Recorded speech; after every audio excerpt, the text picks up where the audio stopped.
noite. É um prazer estar com vocês, seus espectadores. E estou aqui para realmente trocarmos ideias sobre o trabalho.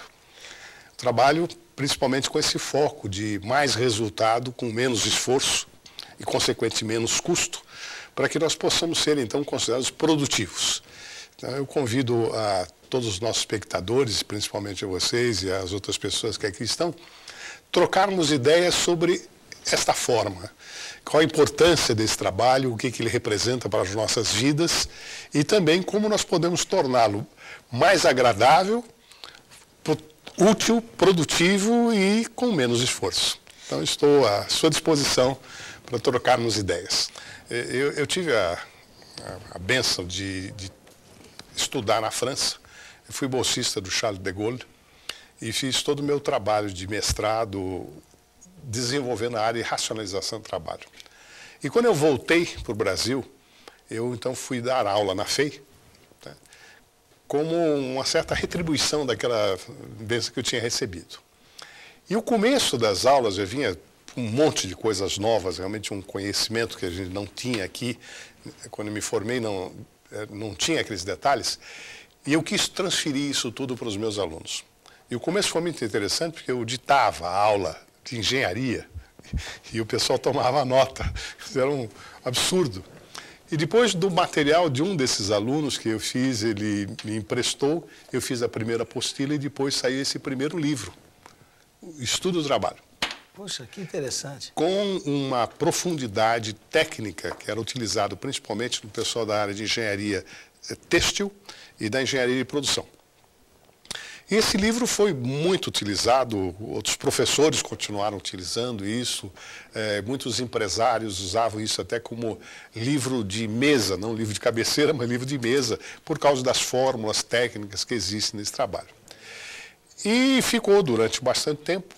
Muita gente me dizia quando é que vai ser feita uma atualização desse livro, mas o trabalho meu como executivo não me permitia muito esse tempo. Até que no ano retrasado, esse moço que está aqui, o Edivaldo, me procurou dizendo que ia fazer um trabalho de conclusão de curso e queria usar esse livro, embora os professores achassem que esse livro já estava um pouco velho demais, né, de 75 a publicação, num trabalho aí que foi em 2007, né? E eu dizia para ele que esse livro continua sendo atual, né?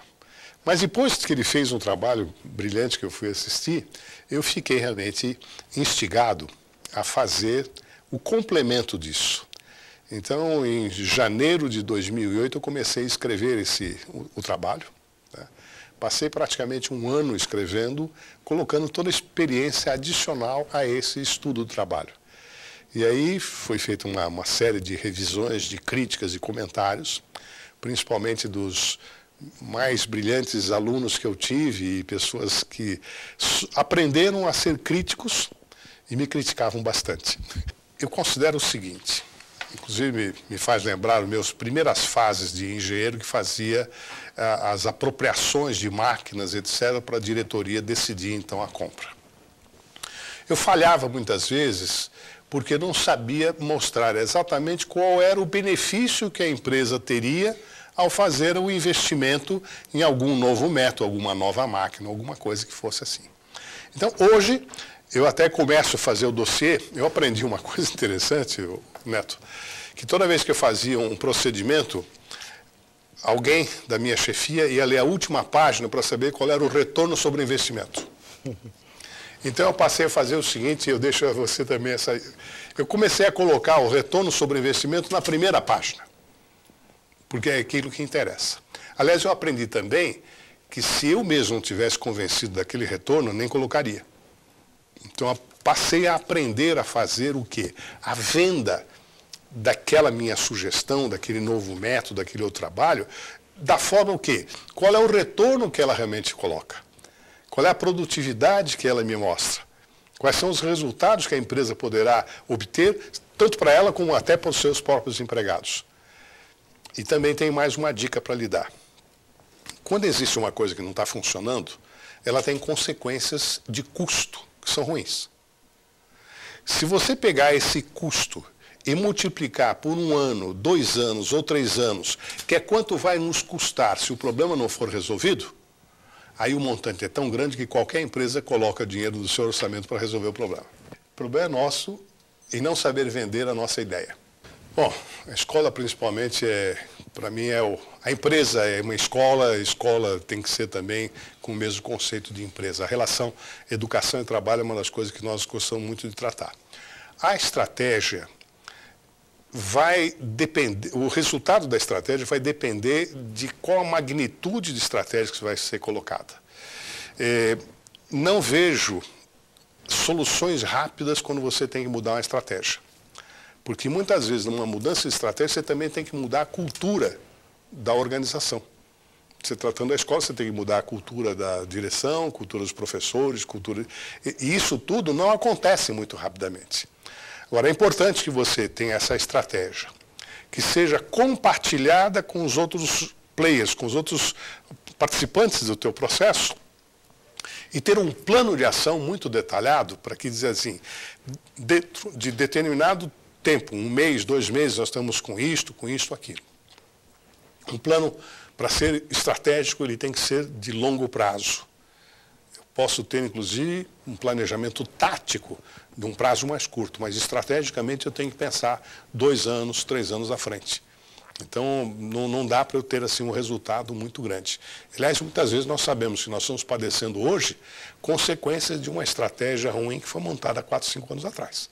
Então, é difícil te dizer exatamente quanto tempo leva, depende de cada circunstância, de cada situação. Mas se você faz uma estratégia que seja compartilhada e suportada pelas outras pessoas que também dirigem ou participam do resultado da tua escola, o seu resultado vai ser melhor. Você precisa aprender a vender a ideia.